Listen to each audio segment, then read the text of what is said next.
The discussion of GMO and concerns, it's not just about biology. It's also about our food sovereignty. It's also our right to exist, right to safety, right to life, right to say, as a Nigerian, and I have a right to choose what I want to eat.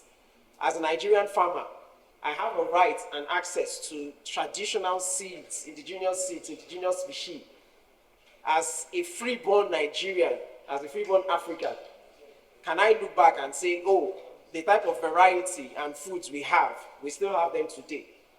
And let's say something exists that looks like what our ancestors used to call food. It's a question of, is it your own?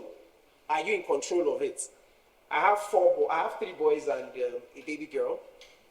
And my greatest desire is for them to grow in Nigeria and nowhere else except where they are accepted and where they feel this is home. And that only place can be Nigeria. And a lot of this work, we do them for free, basically. So if you do a Google search on myself, you'll be asking, where does this person belong? Because today, I'm 100% Nigeria.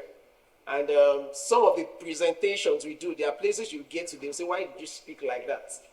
But the truth is, if nobody defends Nigeria, who will? So some of us would put everything down to protect our nation, to defend what we want our children to inherit. And that's why we take these discussions personal. And I really pray that for those of you media here, don't just see this as a job. This is about the next meal you eat in the afternoon. It's not just going to be about what the editor said. It's going to be about your own personal conviction. Some people will tell you are not an expert. You shouldn't talk about food safety. But look, as long as it's going to enter your body, you have a right to talk about it. Yeah? And because food is medicine, you have a right to decide what drug will go into your body. You have a right to choose which hospital you want to go to. You have a right to ask, where's the approval on this drug, and is it the right person that approved it? Is it the right doctor that administered it? Because food, it's medicine. Food is also culture. Food is also identity. So anything that threatens your food, anything that threatens the existence of our African food, your ewedu, your egusi, your bono, your oziza, your okazi, your okro, anything that threatens this threatens your identity. It threatens your culture. It threatens your sovereignty. And any person that controls that basically controls you. Yeah. So let's quickly jump into the presentation. Prof did well to bring in the pesticide. You cannot separate pesticide, chemical pesticides, and GMO. These are science that are deliberately designed to move together. They are designed that way. My name is donaldtrump. I'm a program coordinator for the Alliance for Action on Pesticides in Nigeria, senior researcher, economist, and a policy analyst. So basically, I don't just do policy analysis. I have to sit down and follow it. Where is it coming from? What are we doing? What's happening in other countries? You know, what has happened here? And I would say something, that humans are very, very deliberate. Nothing happens by accident. Colonialism was not an accident. Chemicals coming to Nigeria and over 70% of our farmers using it. It's no coincidence. It's a deliberate attempt. For the fact that chemicals came before the GMOs, it's not an accident. A lot of countries have used chemical pesticide. A lot of them are already using GMO before it landed at our doorstep. So what came first in Nigeria? The chemicals, the one Prof talked about. We have over 70 million Nigerians living with chronic kidney disease. A lot of these chemicals are major attributors. Now, we've been using these chemicals, we've been importing since 2015. GMO started, this GMO hunger. We started it formally. When I mean formally, the one we can see, the one they come on news and talk about, national biosafety, since 2015. But it has been smuggled into this country through different channels, from borders to development programs. They've been coming, they've been given to our farmers. They've called it development aid. They've come in, we've called it assorted luxurious biscuits, you know, ketchup and the rest of them. They're in our supermarket. NAFDAC in 2018 came up and said they have not approved any GMO. If you have it on your shop, remove it. They said that in 2018. That was 2 years when NAFDAC was formed. Now, pesticides, we've been using pesticide for God knows when. If you go to WFO and you look at the trends of pesticide imports into Nigeria, look at pesticides, look at herbicides, look at insecticide, look at the trend. The trends are all pointing upwards. The imports, volume of imports. Nigeria is one of the largest importer of pesticide use. The last data from 2020, we're using about 147,000 metric tons of pesticides in Nigeria. We've been doing this since God knows when. But have hunger reduced, not just in Nigeria, all over the world? Have these chemicals reduced hunger? The answer is no. Nowhere in the world. Nobody in the world can tell you we've used chemical pesticide, we've used GMO, and we've been able to cut down hunger. Nowhere. Not in India, not in Mexico, not in USA, nowhere. So I tell you, it is a deliberate movement. We will say it's conspiracy, but I tell you, it is deliberate. Bring in the chemicals, they take the chemicals, it destroys the wheat. Traditional and indigenous species, they disappear. Today, how many of the traditional indigenous species do we have? GMOs are not targeted at any food or any crop. It's about business, it's about money. So they target your staple food. They've tried it on GM cassava, ask IITA. It's there, it failed. They've tried it on tomatoes. Now they are on maize. They've done it to beans. They've done it to rice. They are not coming for food people would not eat. They are coming for foods that our population are going for. It's business for them. This is not about saving Nigeria. There's no Messiah. No cooperation with the Messiah. Bill Gates is not a Messiah. USAID, all of the development partners, they are not our Messiah. Africa needs to decide and protect itself. So we must say this loud and clear. We must design our own solution. And they must come from us. And we must be weary of, okay, I'll have to caution myself a little bit. But we must be concerned for our brothers who are not following the trend, the global trend. We must be worried about our brothers in the food industry, the regulatory industries, that don't seem to be following these issues.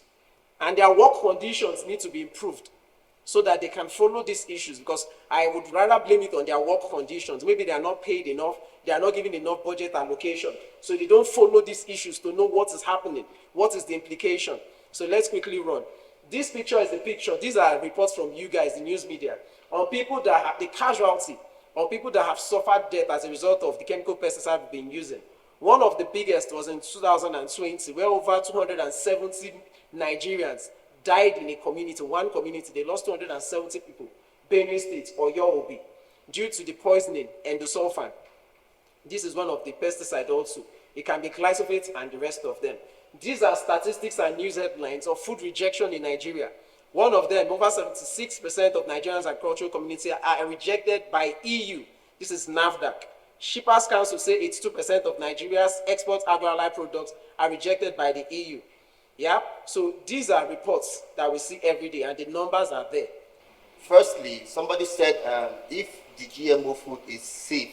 He's still asking if the GMO food is safe in our country. I would help you, please. The media, are you here? Please, stay where we are. Please, position yourselves, because I would like to share some messages with you. We are going to be occupying a lot of states to plant our natural seed, the natural seed that God gave to us, not the one that they took to the lab to go and tamper with. If I personally see any store selling a GM, I am surprised to see. This is my first time of seeing this in my life. If I go to any store and see this, I will personally take it and I will march it to the ground. Let them arrest me and take me to jail. I am ready to go to jail for this. We are not joking here. You are too relaxed. This is a matter of security. It's our body. People are dying because of this. There is no time to speak plenty English. Let the conversation start now. The conversation needs to start now. Look at what is given to you to eat, and it will be killing you gradually. My brother, your questions have been answered. Go to your platform and start discussing about the GMO food that has been brought to Nigeria to kill us. I will go to Aso Rock. I will go and meet my president. I will tell him the risk and the danger of this. I will go to the House of Assembly after now. I will go and meet who I am going to meet there and tell them the risk of this. Thank you so much. Thank you. The media, don't cut this part. See, I hope you are recording. I did my video, please, in case the media takes it out. Thank you very much. It's obvious from a cursory look at the national policy. I'm going to be speaking from a legal angle, and whatever I say, I have backup for it. We're not trying to say, we're going to give you facts. It's very clear that the debate whether or not GMOs are an appropriate development or an intervention appears to be over. the general tone of the National Biosafety Act is clearly set for GMOs and products of GMOs imported for direct use as food, feed, and industrial processing. The starting point should have been, do Nigerians want GMO? And I can assure you it would have been a resounding no. Because anytime we go for any debate, the people saying no are more than the handful saying yes to that. So, who benefits from GMO? To answer that question will be, what benefits have GMO crops brought to the world? And for whom? I mean, we'll come to that later. Our professors will answer, I will tell you more about that. I want to quickly go to the legal aspect of this presentation. It should, however, be noted that usually it is genes of commercial interest that are transferred. They will not come to say they want to do GMOs to know how to end floods or grass. It's usually genes of commercial interest. In Nigeria, it is cassava, it is potato, it is maize. In Ghana, it is matoke, banana. In Mexico, it is maize. If you go to Mexico, I've been to Mexico, you will see blue, yellow, red, diverse. It's the country of corn, it's the own country of corn. I read from an article that 5,000 of their corn, variety of corns, have been eroded because of all this modification. But that is the same corn these people, these businessmen, want to modify, and the government said, no, you cannot come and contaminate our products. This belongs to us. So it is usually genes of commercial interest. So let us get it straight that these are businessmen. So they're not coming here they want returns from their investments. It should also be noted that once these man-made organisms are released into the environment and the food chain, they cannot recall them. Once you send them out, it's not like you say, come back. A typical example is the Starlink scandal that happened in the US in 2000. This was a variety of maize that was engineered for animal consumption. It was not engineered for food consumption because of the CRI9B that was inside the gene that was made. But somehow, it found itself in the food chain. That means you cannot control these things. Once you've released these life forms into the environment, it's not like a dog, you say, sit. It has taken a life of its own. The gravity of the contamination was breathtaking. They had to do massive recalls. And even though it started in US, the contamination found its way to Japan, to countries in Latin America. It was in 2000, 2001, and 2002. But they managed to do recalls. And even though it was planted on a variety of corn that was yellow, it found itself on a yellow, white maize variety. So the issues of contamination are serious issues, are one of the issues we consider when you're trying to bring GMOs to any country. Can you contain them? This is US we're talking about. If they cannot, can we contain it in Nigeria? So let's think about it. The answer is blowing in the air. So how did this thing start? The quest for Nigeria. Let's go there. Nigeria is the most populous country with an estimated population of 200 million people. It accounts for over 47% of the West African population. With this numerical strength, the biotech giants, no doubt, imagine that our nation has a good and ready market for their GMO products. But let's face it, if Nigeria is buying to your product, you're in Malta, we know it. It's also instructive to note that Danfoot, I'm giving names, please check it. The Danfoot Center made it public knowledge that we need to start making plans for how these product developments are going to be carried out in 4 countries of interest and how these products are going to meet the regulatory requirements of these countries. They were simply looking for countries that have big markets for their products. Nigeria, of course, was one of the world's largest production of cassava tubers, became a spot. They wanted it. I mean, if you have a success story in Nigeria, you've made it. Other countries will line up behind you. It is clear that there was a systematic attempt at breaking down Africa's regulatory systems to embrace GMO crops. Their strategy received a boost when on the 9th of January, I'm giving dates, 2009, the Bill and Melinda Gates Foundation awarded this same Danfoot Center a whopping sum of $5.4 million. According to the report, this funding will help the center secure the approval of African governments to to allow field testing of genetically modified banana, rice, sorghum, cassava plants that have been fortified with vitamins, minerals, and proteins. These crops are the mainstay in the diets of millions in developing countries around the globe. So they're not playing, they know what they were looking for. Now, back to Nigeria. How did we get here? The Nigerian Biosafety Management Agency, NAMA, so if you heard NAMA, I'm talking about the Nigerian Biosafety Agency, came into force in 2015, and it's mandated to set up, the act came up in 2015, and of course, after the act, the agency came into force. This agency, however, has acted, there's supposed to be a regulator, an unbiased umpire. But NAFDA, since they came into force, NAMA, NAMA is the Nigerian Biosafety Management Agency, they've acted more like a promoter of GMOs than as a regulator, approving virtually every application brought to it without consideration of the science-based objectives set by groups and concerned Nigerians like all the groups that they are seeing here. NAMA Act needs to be repealed as it is flawed with respect to the absence of very clear provisions like provisions for strict liability and redress, which mandates that whenever there is doubt, you hold the brakes. It lacks very critical provisions like public participation, which gives the agency wild discretionary powers to do whatever they want to do. Now, the NAMA Act also gives very wild discretionary powers to the agency and gives little room for oversight. There is conflict of interest inherent in NAMA Act also raises serious questions. The composition of the board is very arbitrary. Why should there be an agency like NABDA, National Biosafety Agency Development, which it's their conduct, their trait that NAMA is supposed to regulate? And if you look, I don't know, I asked them to put that thing on the board.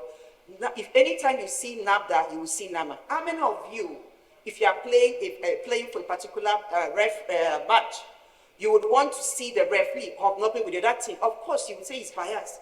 NAMA ostensibly, they're not even hiding it.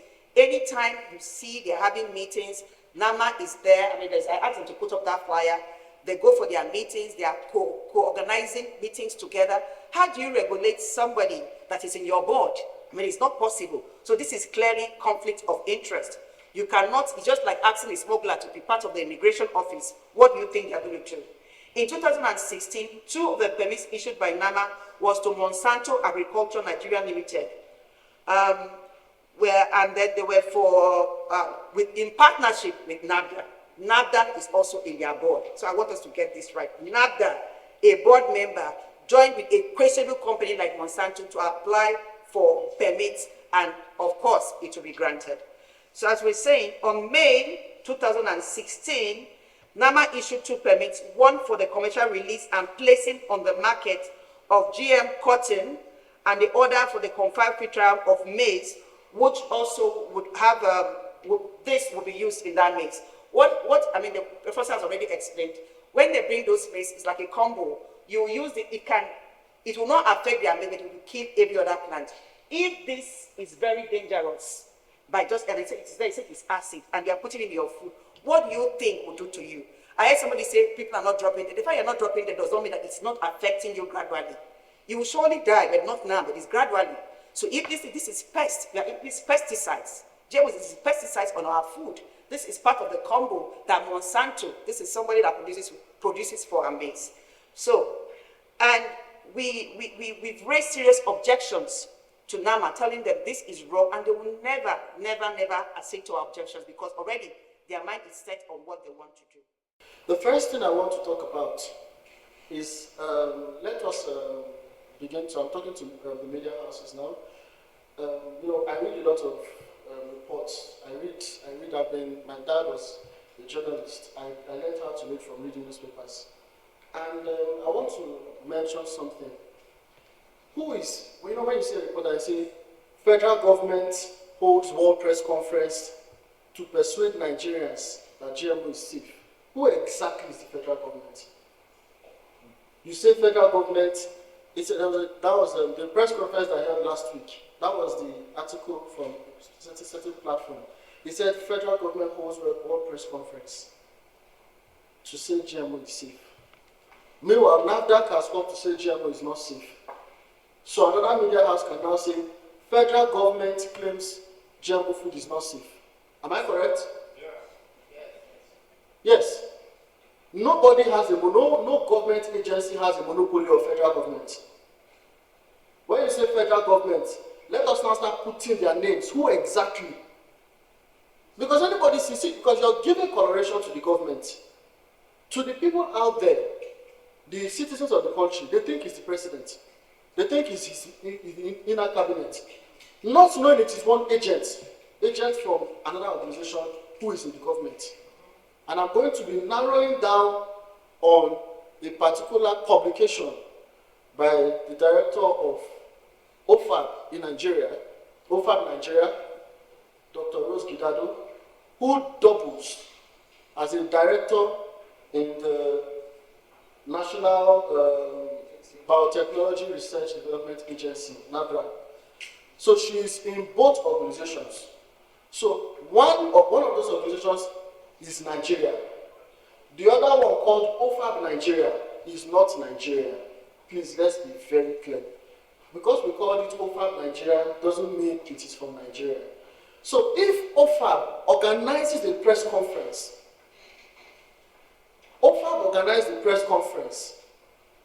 then why are we reporting it as federal government organized the press conference? That means back end, somebody is OFAB.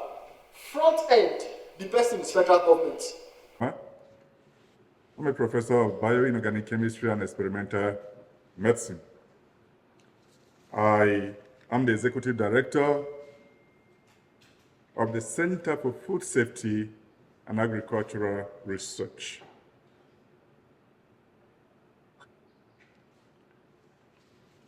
We have put together this event today as a symposium for the media, which also doubles as a press conference. And the theme of our event today is addressing global and local concerns on genetically modified foods. Genetically modified foods are a variant of a generic class of substances that are generally referred to as genetically modified organisms. Genetically modified foods fall in the category of GMOs that are developed and promoted within the field of agriculture and food supply chain. GMOs are also in healthcare. They are in other aspects of technology. But our focus today about GMOs in this event is agricultural biotechnology-induced genetically modified organisms. Today, with technological advancements and innovations in agriculture being pivoted to address alleged, or what I term orchestrated food security or food insecurity, as the case is, across many nations in Africa, and of course Nigeria inclusive. The discourse surrounding genetically modified organisms remains a critical area of focus. As those of you who are in the media will attest, it's trending not just in Nigeria and in other African countries.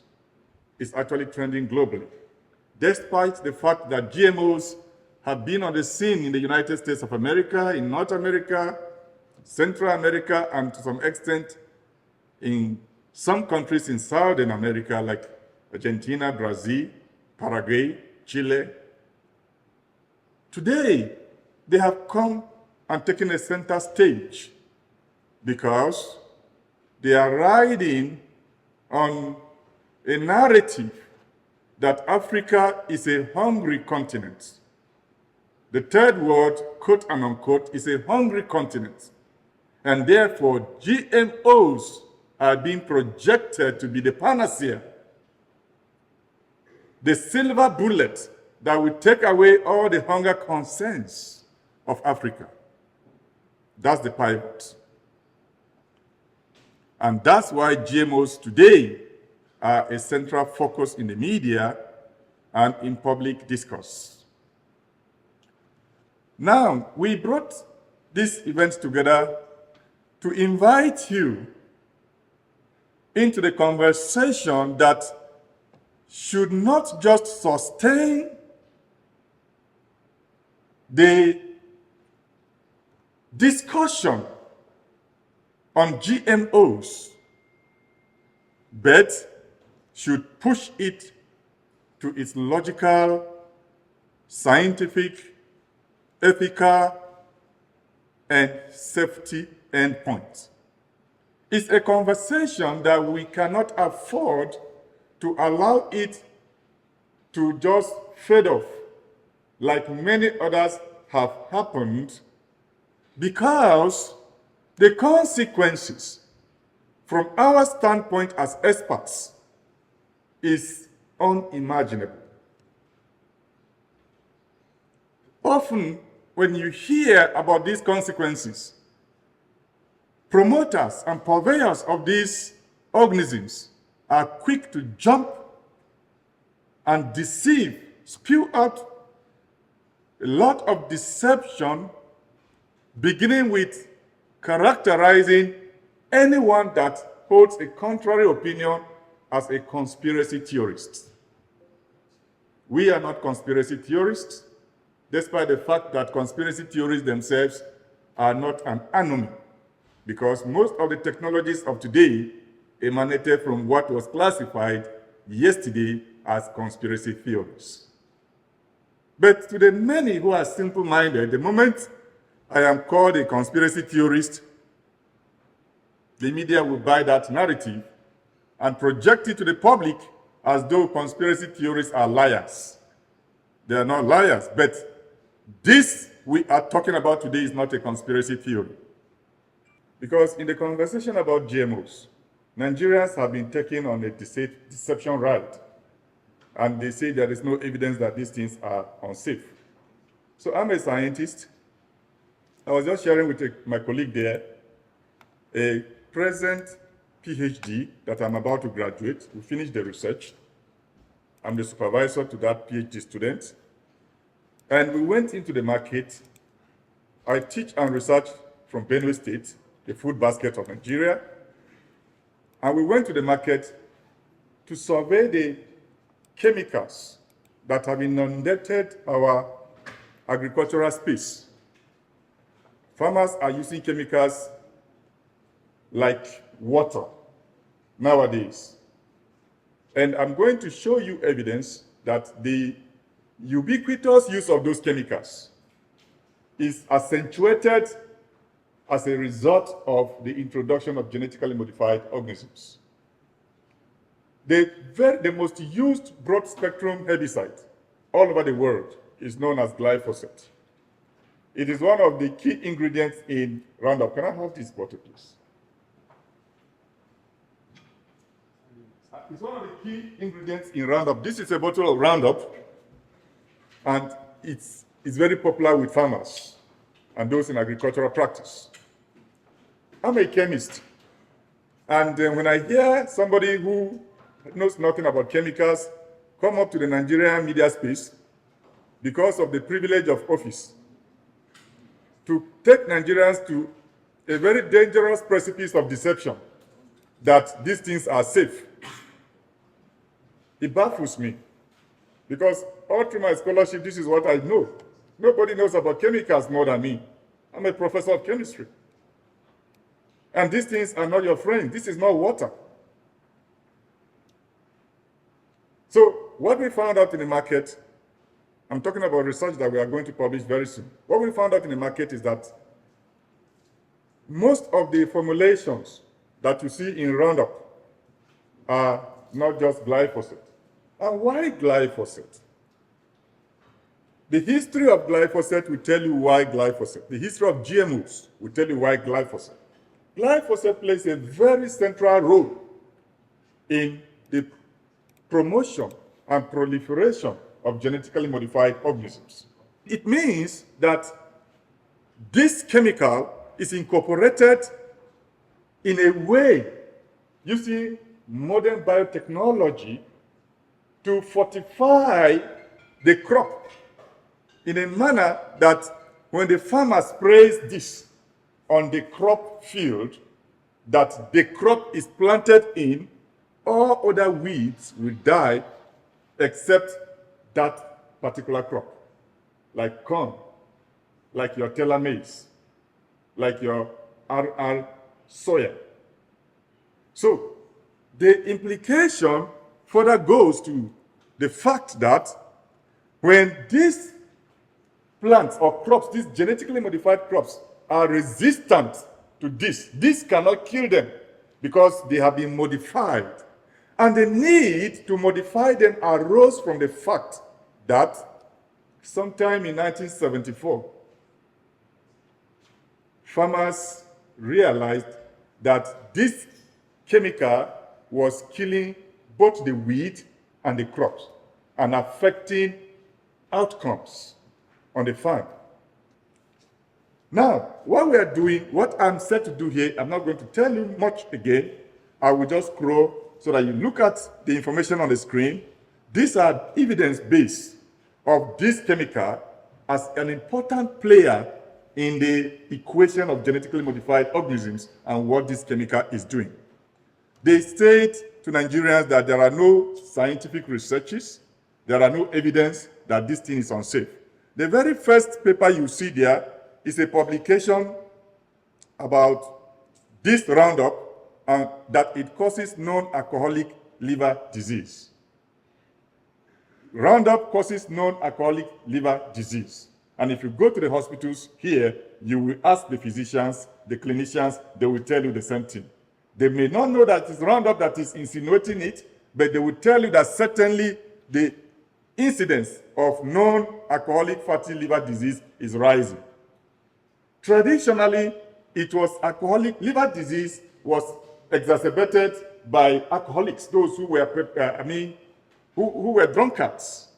But today, people who don't even drink alcohol are going down with liver disease, and that category of liver disease is known as non-alcoholic liver disease. That report is there for you to see. It was considered in the EU Parliament on the 10th of May in 2017.